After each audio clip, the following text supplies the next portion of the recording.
And if confirmed, I will certainly look into that. That's it. Thank you very much, Mr. Phelan. Thank you for your testimony. Thank you for your willingness to serve your country. Senator Ernst. Thank you, Mr. Chair. And good morning, Mr. Phelan. I want to start by welcoming you, saying thank you for stepping up for this position, and to your family as well. Thank you so much.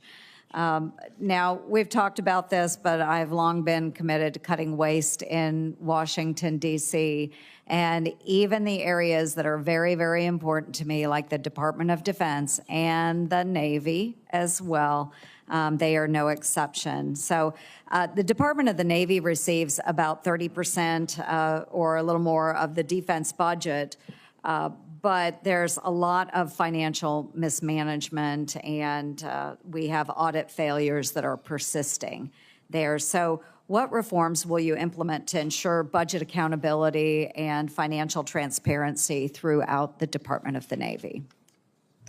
Thank you for the question, Senator Ernst. I know that's a topic important to you, and I appreciated the time we spent in your office.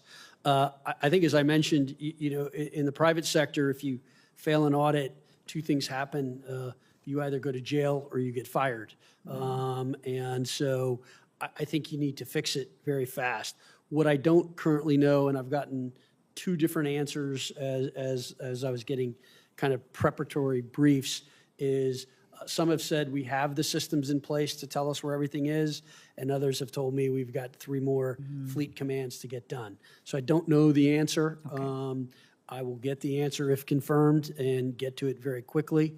I think it's, candidly, we should be embarrassed that we cannot pass these things and that we don't know where they are. That's important. And it's little things that you don't do that start to become big problems later.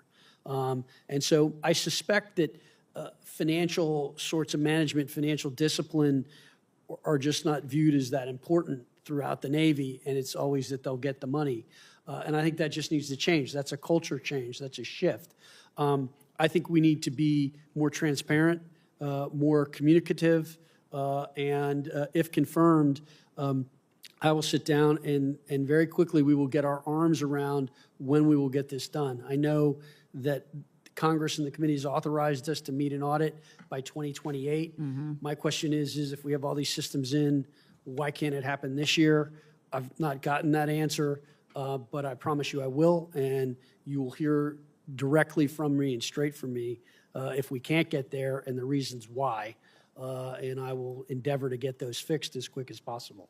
I appreciate that. And I just want to take a moment and get on my soapbox about being very wise about some of our acquisitions. We've talked about the acquisitions process, but I want to remind everybody that we all need to participate in exercising a little more thoughtfulness when it comes to our taxpayer dollars. The Navy procured a number of littoral combat ships years ago when I was first coming into the United States Senate.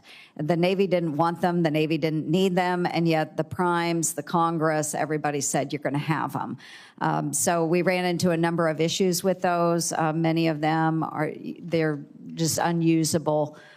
So they have been mothballed already. We spent billions and billions and billions of dollars on ships we didn't need, can't survive.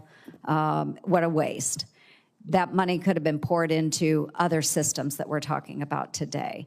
But I also want to remind you that we need to think about the future fight. It's not necessarily all about the aircraft carriers and the destroyers. There are a lot of ways we can do intelligence gathering and using other platforms, autonomous vehicles, and we need to think about technology as we move forward too. So we don't have to rely solely on these ginormous prime systems that are out there. So with that, and just very little time remaining, we do still have a lot of personnel and workforce challenges, but also the supply chain struggles, which have left many of our ships waiting for critical spare parts and maintenance. We have about a $1.8 billion backlog of deferred maintenance. What are your thoughts on getting to those backlogs? How can we reduce that? Thank you for the question, Senator. Look, important, very important problem we have that we need to get focused on very quickly. I think in terms of understanding the maintenance backlogs and the issues, again, I need to get in there and go take a look and understand what's happening and why. I've heard different things. It's almost, I feel sometimes when I'm in these, when I've been in these preparatory meetings, that it's like a contractor doing a project. It's always someone else's causes and problem. So until we can get to the root cause, I can't answer your question optimally, but if confirmed and once in, I will get my arms around this very quickly and do that. I think to your point about having the right